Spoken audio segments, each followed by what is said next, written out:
शेतकरी कर्जमाफीच्या प्रमुख मागणीसाठी प्रहार जनशक्ती पक्षाचे नेते माजी आमदार बच्चू कडू यांच्या नेतृत्वाखाली नागपुरात सुरू असलेल्या आंदोलनाची मुंबई उच्च न्यायालयाच्या नागपूर खंडपीठानं स्वतःहून दखल घेत आंदोलकांनी तत्काळ आंदोलनस्थळ सोडावं असे निर्देश दिले आहेत।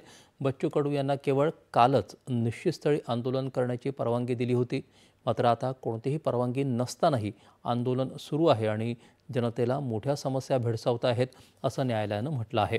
आंदोलकांनी रस्त्यावरून आणि इतर सार्वजनिक ठिकाणांवरून स्वतःहून निघावं, अन्यथा आंदोलकांना हटवण्यासाठी आणि वाहतूक पूर्ववत करण्यासाठी आवश्यक ती सर्व पावलं उचलण्याचे निर्देश पोलिसांना दिले आहेत असं न्यायालयानं म्हटलं आहे।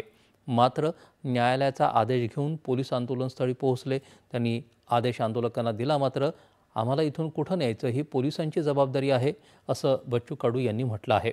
पोलिसांनी आमच्यावर गुन्हा नोंदवून आम्हाला तुरुंगात टाकावं आणि रस्ता मोकळा करून घ्यावा असा पवित्रा बच्चू कडू आणि इतर आंदोलकांनी घेतला आहे।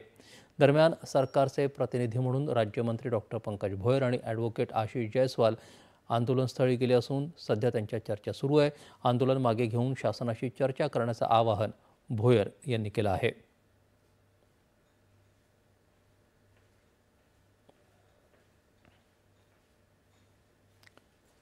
जलशक्ती मंत्रालयाच्या जलसंपदा